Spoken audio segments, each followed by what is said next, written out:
ఈ రాష్ట్రంలో హింస కుదరదు. హింస ద్వారా సమస్యలకు పరిష్కారం దొరకదు.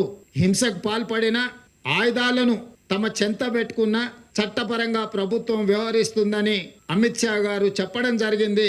ఈరోజు రాష్ట్ర ప్రభుత్వంలో ఉన్న సంస్థలే కాదు, కేంద్ర ప్రభుత్వానికి సంబంధించిన సంస్థలు కూడా ఈ యాంటీ నక్సల్స్ ఆపరేషన్స్ లో పాల్గొంటున్నారు. వీళ్ళకి సంబంధించిన సమాచారాన్ని కూడా ఎన్ఐఏ లాంటి సంస్థలు సంక్షిప్తంగా ఎక్కడికక్కడ సమాచారాన్ని సేకరిస్తున్నారు. ఆ సంస్థలు కూడా కఠినంగా వ్యవహరిస్తాయి. కాబట్టి ఈ రోజు అజ్ఞాతవాసంలో ఉన్న నక్సలైట్లకు నా సూచన, విజ్ఞప్తి, నా పిలుపు ఒక్కటే: మనమందరం ప్రజాస్వామ్యంలో ప్రజాస్వామ్యబద్ధంగా ప్రజా సమస్యల్ని పరిష్కరించుకుందాం. తెలంగాణ రాష్ట్ర ప్రభుత్వం ఎల్లవేళలా మీతో చర్చించడానికి సిద్ధంగా ఉంది. అందుకే ఆయుధాలతో సహా ఈ రాష్ట్ర ప్రభుత్వం యొక్క పిలుపు మేరకు మీరు సరెండర్ అవుతే అన్ని రకాలుగా తెలంగాణ రాష్ట్ర ప్రభుత్వం మీ బాగోగులను చూసుకుంటుంది. కేంద్ర ప్రభుత్వానికి కూడా నేను విజ్ఞప్తి చేసిన, అమిత్ షా గారు కూడా తెలంగాణ రాష్ట్ర ప్రభుత్వానికి స్వేచ్ఛ ఇచ్చిండు.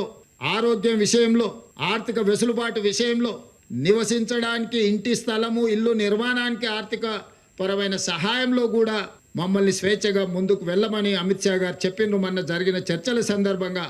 అందుకే కేంద్ర ప్రభుత్వం సూచన మేరకు తెలంగాణ రాష్ట్ర ప్రభుత్వం విజ్ఞప్తి చేస్తుంది. ముప్పాలపు లక్ష్మణరావు గారు అలియాస్ గణపతి గారితో సహా, ఎందుకంటే కొండపల్లి సీతారామయ్య గారి తర్వాత నక్సలిజంలో అంత గుర్తింపు, ప్రజల యొక్క గుర్తింపు ఉన్న వ్యక్తి గణపతి గారు. 75 సంవత్సరాల పైగా వారి వయసు ఉండొచ్చు. వారి ఆరోగ్య పరిస్థితి కూడా బాగలేదని మా అధికారులు నాకు చెప్పడం జరిగింది. వారి ఆరోగ్యానికి, వారి ప్రాణానికి వారు సరెండర్ అవుతే తెలంగాణ ప్రభుత్వం పూర్తిగా రక్షణ కల్పిస్తుంది. వారితో సహా సెంట్రల్ కమిటీ కానీ, స్టేట్ కమిటీ కానీ వివిధ హోదాలలో అజ్ఞాతవాసంలో ఉన్న నక్సలైట్లను జనజీవన స్రవంతిలోకి రాండి అని చెప్పి తెలంగాణ రాష్ట్ర ప్రభుత్వం పిలుపు ఇస్తుంది. ఈ పిలుపు ద్వారా ఒక మంచి పరిణామం తెలంగాణ రాష్ట్రంలో జరగాలి. ఈరోజు సాధించుకున్న తెలంగాణను పునర్నిర్మించుకుందాం. మీరందరూ కూడా జనజీవన స్రవంతిలోకి రాండి. తెలంగాణ పునర్నిర్మాణంలో భాగస్వాములను కాండి.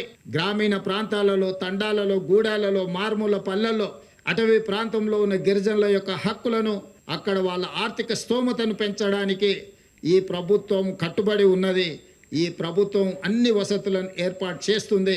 కాబట్టి సరెండర్ కావాల్సిందిగా, ఆయుధాలను చెప్పాల్సిందిగా ప్రభుత్వం ఇచ్చిన పిలుపుతో మీరు ముందుకు వస్తారని మా ప్రభుత్వం ఆశిస్తున్నది.